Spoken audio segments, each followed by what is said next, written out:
गणपतिं नमामहे कविं कवीनामुपवत्सवस्तवं ज्येष्ठराज ब्रह्मणस्पदान शृण्वन्ति इन्द्रियं बुद्धिवतावरिष्ठं वातात्मजं वानरायुतमुख्यं श्रीरामदूतं शिरसा नमामि।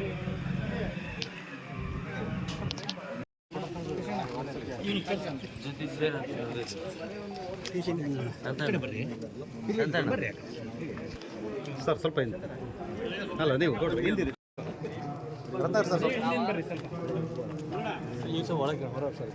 ರತ್ನಾಕರ್ ಸರ್ ಸ್ವಲ್ಪ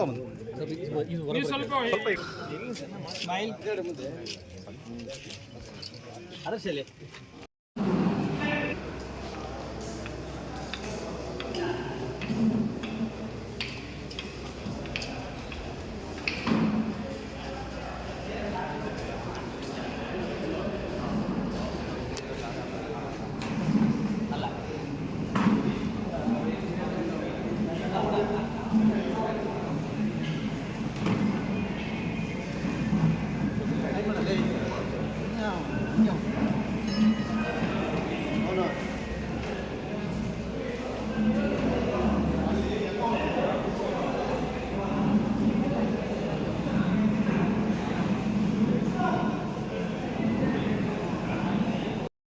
ಅಂದರೆ ಎಲ್ಲ ಒಂದು ಕಡೆ ಆಯಾ ತಾಲೂಕಿನ ಅವಶ್ಯಕತೆ ಇದ್ದಾಗ ಇದನ್ನೊಂದು ಉಪಯೋಗಪಡಿಸಿ ಅಲ್ಲಿನ ಬೇಕಾದ ಸಂದರ್ಭದಲ್ಲಿ ಅಲ್ಲಿಗೆ ಗಮನಕ್ಕೆ ತರಲಿ ಅನ್ನೋ ಕಾರಣಕ್ಕೋಸ್ಕರ ಒಂದಿಷ್ಟು ಪ್ರಮುಖರನ್ನ ಕರೆದು ಇಲ್ಲಿ ಸಭೆ ಮಾಡಿ ಕೊಡೋಣ ಅಂತ ಹೇಳಿ ಕಾರ್ಯಕ್ರಮ.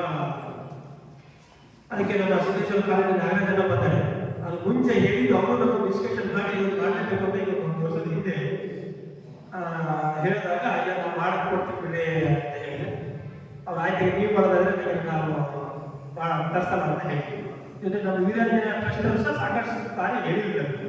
ಒಂದಿಷ್ಟು ಈಗ ಇದೊಂದು ಅನುಕೂಲ ಅವಶ್ಯಕತೆ ಇದೆ ಮಾಡಬೇಕು ಆ ಕಾರಣಕ್ಕೋಸ್ಕರ ಇವತ್ತು ಇಲ್ಲಿಗೆ 3-4 ಪಂಚಾಯತಿ ಭಾಳ ಅವಶ್ಯಕತೆ ಇತ್ತು. ಅದನ್ನ ತರಂತ ಕೆಲಸ ಮಾಡುವಂತೆ ನಾವು ಗಾಡಿ ತಂದದು ಈಗ 2-3 ತಿಂಗಳ ಹಿಂದೆ ತಂದಿರೋದು. ಅದು ರಾಣಿಬೆನ್ನೂರಿಗೆ ಹೋಗಿ ಕೇಳಿದ್ರೆ ಅಲ್ಲಿ 3 ತಿಂಗಳು ಬೇಕು ಅಂದ್ರೆ ಕಟ್ಟಾಕಿ ಮತ್ತೆ ಬೇಡ ಅಂತ ನಮ್ಮ ಕೇಶವನ ಇಲ್ಲಿ ಮಣಿಕಂಠಪ್ಪ ನಿಂಚಲ ಅವರು ಕೇಳಿದಾಗೆಲ್ಲ ನಾನು ಮಾಡಿಸ್ಕೊಡ್ತೀನಿ ಅಂತ ಮಾಡ್ಕೊಡ್ತೀನಿ ಅಂದರು. ಹಾಗೆ ಅವ್ರು ಇಲ್ಲೇ ಮಾಡಿ ಕಡು ಬಡತನದಲ್ಲಿ ಬಂದು ಯಾವುದೇ ಅನುಕೂಲ ಇಲ್ಲದೇ ಶ್ರಮದಿಂದಲೇ ಮೇಲೆ ಬಂದು ಉದ್ಯಮಿಗಳಾಗಿ ಇವತ್ತು ಇದೊಂದು ದಾನವನ್ನು ಮಾಡ್ತಕ್ಕಂಥ ಶಕ್ತಿ ಪರಮಾತ್ಮ ಕೊಟ್ಟಿದ್ದಾರೆ. ಹಿಂದೆ ಅವರ ಕಠಿಣ ಶ್ರಮ, ಅವರ ಸೋದರರು ಶ್ರಮ ಪಟ್ಟಿದ್ದನ್ನು ನಾನು ಕೇಳಿದ್ದೇನೆ, ನೋಡಿದ್ದೇನೆ. ನಿರಾಶ್ರಿತರಲ್ಲ, ನಿರಾಶ್ರಿತವಾದ ಕೂಡ ಶರಾವತಿ ಮುಳುಗಡೆಯಲ್ಲೇ ನಿಂತಿರ್ತಾರೆ. ಅದರ ಬಡತನದಿಂದ ಬಂದು ಕಷ್ಟಪಟ್ಟು ಹಗಲು ರಾತ್ರಿ ಕೆಲಸ ಮಾಡಿ ಇವತ್ತು ಆರ್ಥಿಕವಾಗಿ ಅನುಕೂಲವಾಗಿ ಉದ್ಯಮಿಗಳಾಗಿ ಒಳ್ಳೆಯ ಕೃಷಿಕರಾಗಿ ಕೆಲಸ ಮಾಡಿ ದುಡಿದಿದ್ದಾರೆ. ಅದರ ಫಲ ದೇವರು ಕೂಡ ಕಂಡುಬಿಟ್ಟಿದ್ದಾರೆ. ಬಂದಂಥ ಸಂದರ್ಭದಲ್ಲಿ, ಅನುಕೂಲ ಆದ ಸಂದರ್ಭದಲ್ಲಿ ಒಳ್ಳೊಳ್ಳೆ ಕೆಲಸಗಳನ್ನು ಮಾಡಿದ್ದಾರೆ. ಮತ್ತು ಗೊತ್ತಿದೆ ನಿಮಗೂ ಎಲ್ಲ, ಮೊದಲು ಯಾರು ಬಂದರೂ ದಾನ ಧರ್ಮಗಳನ್ನು ಮಾಡ್ತಾರೆ, ಡೊನೇಷನ್ ಕೊಡ್ತಾರೆ. ಅದು ನಾವೇನು ಕೊಡೋಲ್ಲ, ನಾವು ದುಡಿದು ಇಲ್ಲ ಕೊಡಲು ಇದು ಹಿಂಗೆ ಅಪ್ಲೈ ಆಗುತ್ತೆ. ಈ ರಾಜಕೀಯ ಕಾರಣಕ್ಕೆ ಎಲ್ಲ ಸ್ವಲ್ಪ ಮಾಡ್ತೀವಿ, ಆದರೆ ಅವ್ರು ಹಾಗಲ್ಲ. ದುಡ್ಡಿದ್ರಲ್ಲಿ ಒಂದಿಷ್ಟು ಕೊಡ್ತಾ ಇದ್ದಾರೆ. ಅವ್ರಿಗೆ ಒಳ್ಳೇದಾಗಲಿ ಅಂತ ಹೇಳ್ತಾ ಹೇಳಿದ್ರು. ಹುಟ್ಟು ಆಕಸ್ಮಿಕ, ಸಾವು ಖಚಿತ. ಸಾವು ಬಂದಾಗ ಇಲ್ಲೆಲ್ಲ ಜಯಂತ್ ಅವರು ಹುಟ್ಟಿನಲ್ಲಿ ಹೇಗೆ ನಾವು ಆ ಮಗುವಿಗೆ ಜಾತಿ ಏನು ಇರಬೇಕು, ಹಾಗೆ ಸಾವಿನಲ್ಲೂ ಕೂಡ ಅದೆಲ್ಲದರಿಂದ ಈಗ ಕಾಲ ಕಳೆದಂತೆಲ್ಲ ಜನಸಂಖ್ಯೆ ದೊಡ್ಡದಾಗಿದೆ. ಇರುವಂಥ ಆ ಅಂತ್ಯಕ್ರಿಯೆಗೆ ಬೇಕಾದಂಥ ಜಾಗವೂ ಕೂಡ ಇವತ್ತು ಇಲ್ಲವಾಗಿದೆ. ಆ ಸ್ಥಳ ಊರಿನಿಂದ ಬಹು ದೂರವೂ ಕೂಡ ಆಗಬೇಕಿದೆ.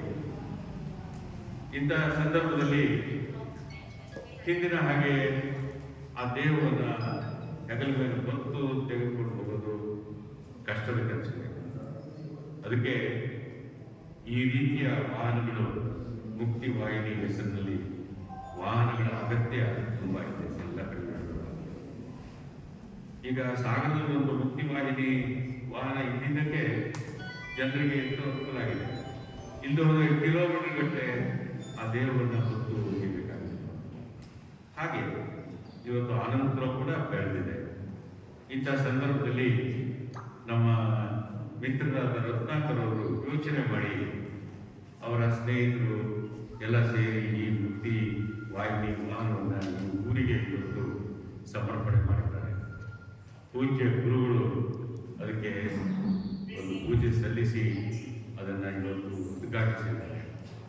ಮನೆ ಹಾಲಪ್ಪನವರು ಕೂಡ ಈ ಸಂದರ್ಭದಲ್ಲಿ ನಮ್ಮ ಜೊತೆಗೆ ನಿಂತು ಇದಕ್ಕೆ ಸಹಕರಿಸಿದ್ದಾರೆ. ನಮ್ಮ ರತ್ನಾಕರ್ ಅವರು ಈ ಒಂದು ಕೆಲಸವನ್ನ ಮಾಡಿದ್ದಕ್ಕೆ ಅವರಿಗೆ ಯಾವುದೇ ಕೆಲಸಕ್ಕೆ ಆ ಊರಿನಲ್ಲಿ ನಾಯಕತ್ವ ಬೇಕು.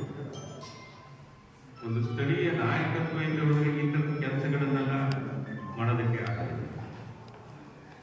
ಅದಕ್ಕೆ ಜನರನ್ನು ಒಗ್ಗೂಡಿಸೋದು, ಅದಕ್ಕೆ ಹಣಕಾಸು ಮಾಡೋದು, ಈ ಯೋಜನೆಯನ್ನು ಜಾರಿಗೊಳಿಸೋದು, ಇದಕ್ಕೆಲ್ಲ ಆ ಸ್ಥಳೀಯ ನಾಯಕತ್ವದಿಂದ ಮಾತ್ರ ಸಾಧ್ಯ. ನಮ್ಮ ರತ್ನಾಕರ್ ಅವರು ಆ ಕೆಲಸವನ್ನು ಯಾವಾಗಲೂ ಮಾಡ್ತಾ ಇರ್ತಾರೆ. ಅವರು ನನಗೆ ಅವ್ರ ಬಗ್ಗೆ ಬಹಳ ಪ್ರೀತಿ. ಯಾಕೆ ಅಂತಂದ್ರೆ ಅವರು ಒಂದಷ್ಟು ದುಡಿತಾರೆ ಕಷ್ಟಪಟ್ಟು.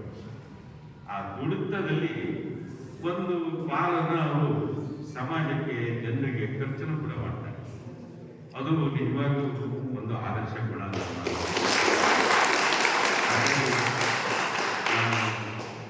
ಅವ್ರ ಬಗ್ಗೆ ಆ ಕಾಲದಿಂದ ನಾನಾಗಲಿ ಕಾಮಟ್ಟುಗೊಬ್ಬರಾಗಲಿ ರತ್ನಾಕರ್ ಅಂತಂದ್ರೆ ನಮಗೆ ಅತ್ಯಂತ ಪ್ರೀತಿಯ ಮನುಷ್ಯ ಯಾವುದು.